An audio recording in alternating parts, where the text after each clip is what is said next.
大家好，我係追稅助理 Candy。係5月9日，追稅只賺2.9，三國泰期權 call 4000本金獲利2600。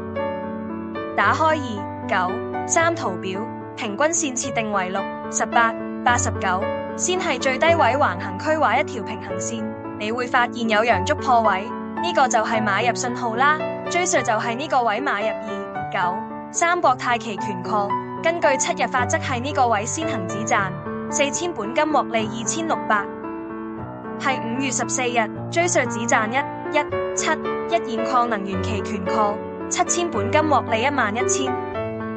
打開1.17圖表，平均線設定為6、18、89，先係最低位橫行區畫一條平行線，你會發現有陽燭破位，呢個就係買入信號啦。追稅就係呢個位買入1.17。現礦能源期權 call， 根據7日法則係呢個位先行止賺，7000本金獲利11000。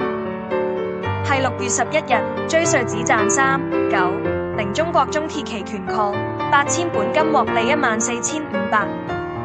打開3.9圖表，平均線設定為6、18、89，先係最低位橫行區畫一條平行線，你會發現有陽燭破位，呢個就係買入信號啦。追稅就係呢個位買入3.9，中國中鐵期權 call， 根據7日法則係呢個位先行止賺，8000本金獲利14500。今次分享就到呢度啦，希望大家鍾意啦，記得訂閱同俾個讚啦。